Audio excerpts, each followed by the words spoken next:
African American students were suspended more than 3 times the rate of Caucasian students. And in a single year, 1.2 million African American students were suspended at least a single day. And this map shows that of that 1.2 million, 55% came from these 13 southern states, including my very own Commonwealth of Virginia. You may not see the number, but it shows that African American students make up less than a quarter of the total population, yet over half of out-of-school suspensions. I studied the school district, and the numbers were pretty impressive.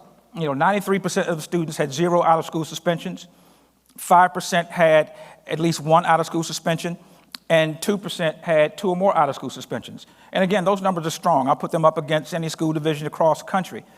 But if you do a much deeper data dive and you look at these numbers, let's look at the 2% that had 2 or more out-of-school suspensions.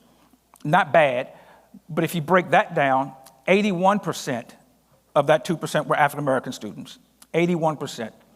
13.7 Caucasian, 5.3 other.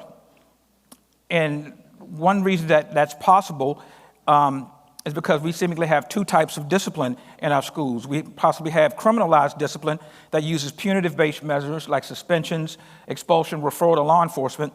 And then you have criminalized discipline that uses medical attention or psychological interventions.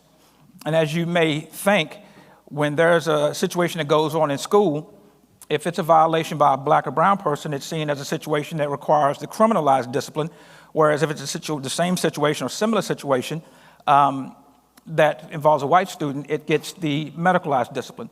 And this is exactly what the ACLU calls the school to prison pipeline. It's a system of pushing students out of school into the legal system. I was at a conference where the speaker said, we really don't have a dropout problem, we have a push-out problem, and that's what we absolutely have.